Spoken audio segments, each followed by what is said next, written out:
Assalamualaikum warahmatullahi wabarakatuh. Halo Sobat Desa, hari ini Sabtu 22 Februari 2025. Alhamdulillah saya diberi kesempatan untuk mengunjungi desa atau Gampung Mugoraya di Kecamatan Pantonre, Kabupaten Aceh Barat. Jadi agenda saya kemari yang pertama dalam rangka berdiskusi, berdialog, belajar bersama dengan pemerintah Gampung Mugoraya mengenai bagaimana cara untuk menyusun peraturan desa begitu ya, atau di Aceh dikenal dengan Kanun Gampung. Tadi kita sudah berdiskusi panjang lebar, sudah belajar bersama dan insya Allah Gampung Mugoraya akan menyusun sebuah kanun atau peraturan desa tahun ini tentang penertiban ternak gitu ya Pak Kecil ya, Ya, insya Allah.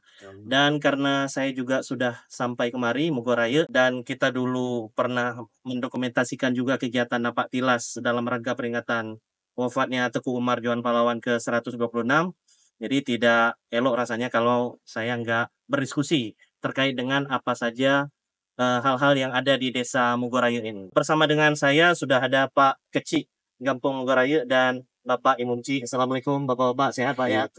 Baik, jadi saya ingin tanya ini Pak, di desa Mugoraya ini sebenarnya ada apa saja cagar-cagar budayanya dan kita ini sekarang sedang ada di mana Pak? di Desa Mugoraya sudah termasuk salah satu desa wisata di Kabupaten Aceh Barat.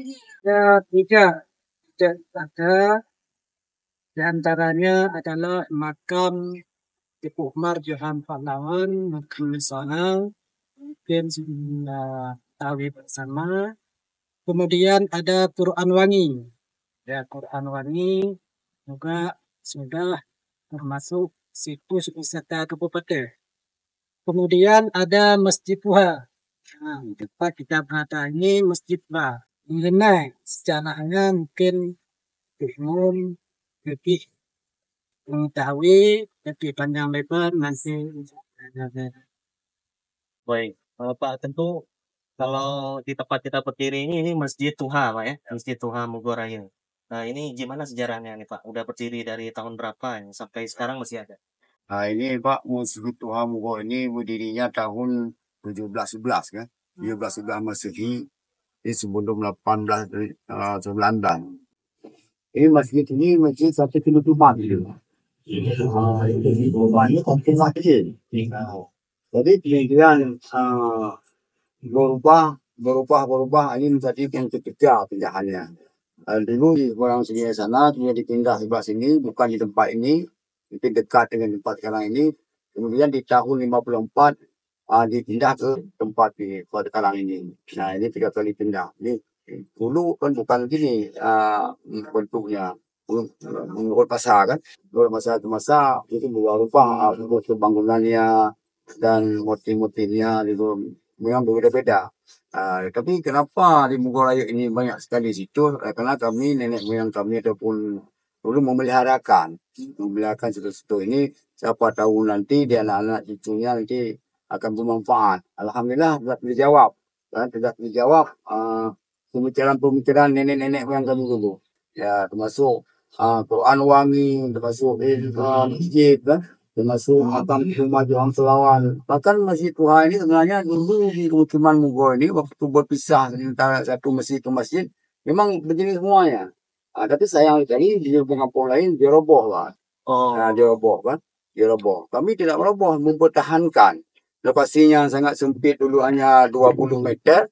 Kemudian berganti pembinaan kampung untuk membeli lagi tanahnya itu. Tempat masjid baru sekarang ini beli.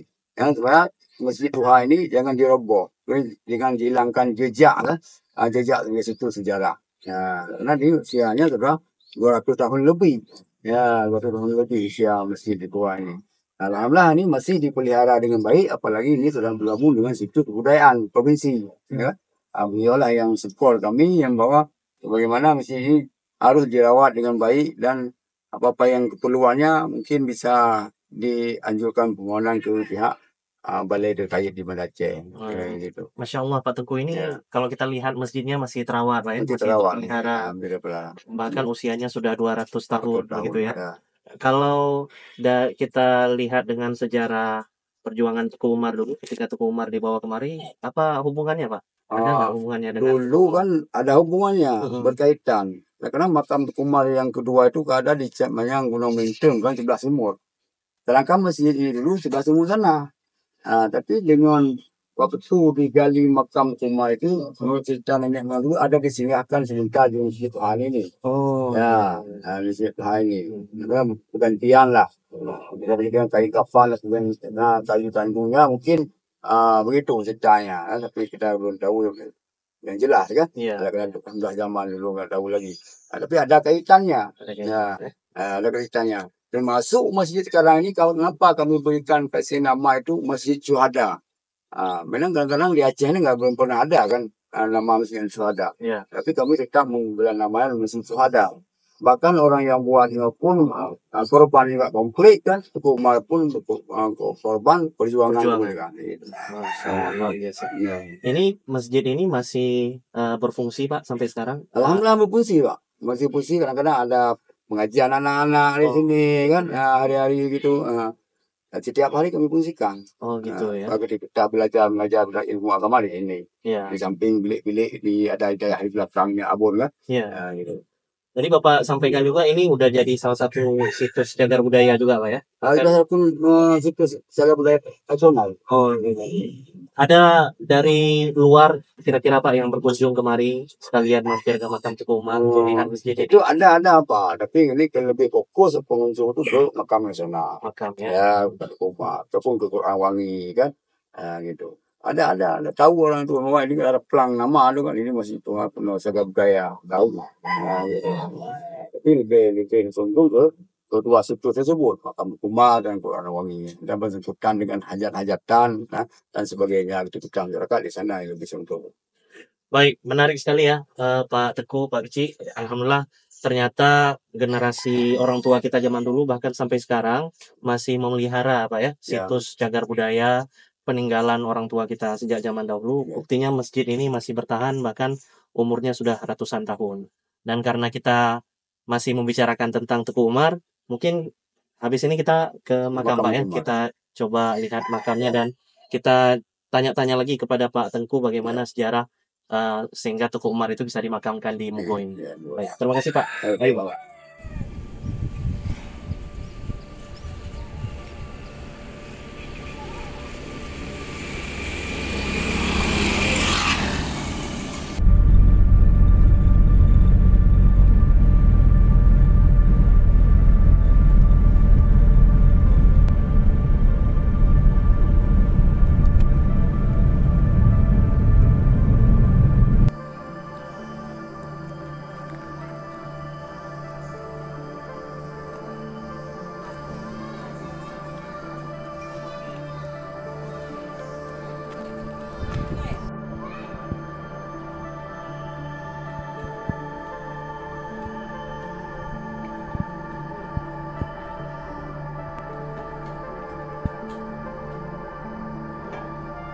Baik, Sobat Desa, kita sudah ada di lokasi makam Teguh Umar, tempat peristirahatan terakhir pahlawan nasional Teguh Umar Juang Pahlawan. Dan masih bersama kita di sini ada Bapak Inunci. Bisa cerita sedikit Pak terkait dengan makam ini? Jadi mulai dengan sejarah singkat perjuangan Teguh Umar kan. Jadi mulai sejak tahun 1878 sampai ke tahun 1899 ya kan. Mulai sejak gugur beliau. Jadi dalam guguran beliau ini sama ketua penyerangan Belanda kan di kota Melabuh. Jadi selanjutnya sampai beliau ini gugur ataupun syahid dalam pengukuran tersebut, mungkin jasad beliau ini ataupun jenazah beliau diusung oleh pengikutnya kan, dipindahkan ataupun diasingkan ke tempat lain. Bagaimana yang ditelusuri kemarin waktu nampak tindas kan, dari Suak Ujung Kalak sampai ke Suak Raya sampai ke Kompi C Lapang Cekanih lebih kenal. Kemudian dari ke Masjid Tuha dan sampai ke Rebiu kan. Rebiu terus menuju ke Jalan Melabuh Tutut. Jadi tepat berkaitan di Masjid Tuha Mugo yang tadi kita bicarakan. Ya. Dari kemudian makam ini kan tiga makam yang sudah dikebumikan. Yang pertama di Pasir Megat yang usianya ada 6 bulan. Kemudian dipindahkan lagi ke Mugo, yang Gunung Hitung di sana pun 8 bulan. Kemudian Nabi itu baru dipindahkan ke di Ameh tempat sekarang ini.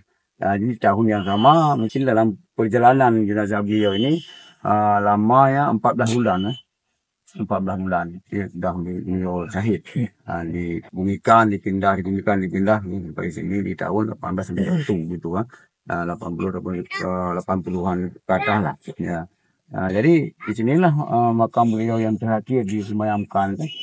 Jadi ceritanya di tahun 1899.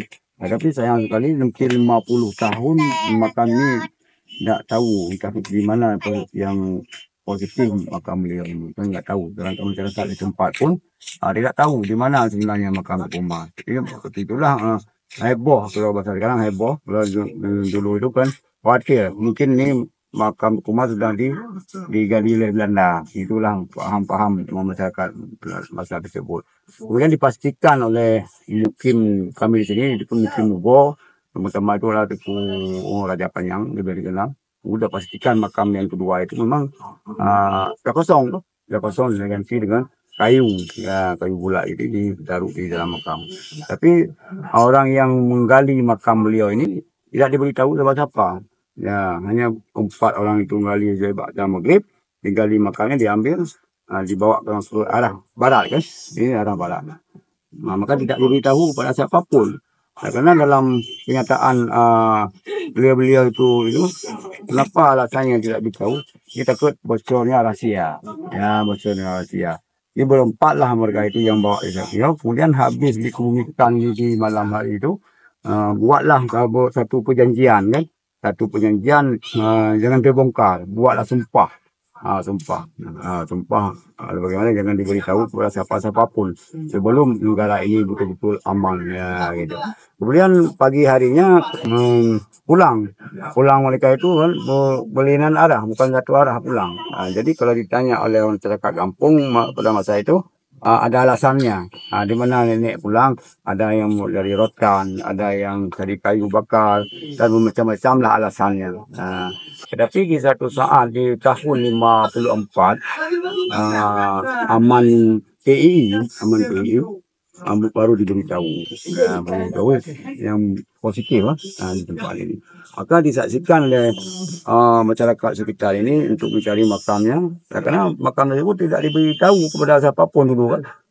Jadi ada salah satu nenek itu yang beritahu kepada anaknya wasiat, sedangkan anaknya pun tidak tahu di mana pasti makam tersebut, nggak tahu. Jadi carilah ramai-ramai hampir 3 bulan.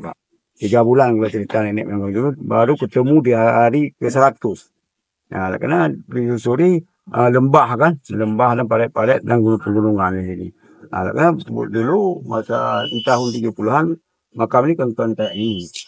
Ini batu nisannya pun enggak tanah karang kan. Batu karang taruh. Ini masih ada kayu-kayu besar.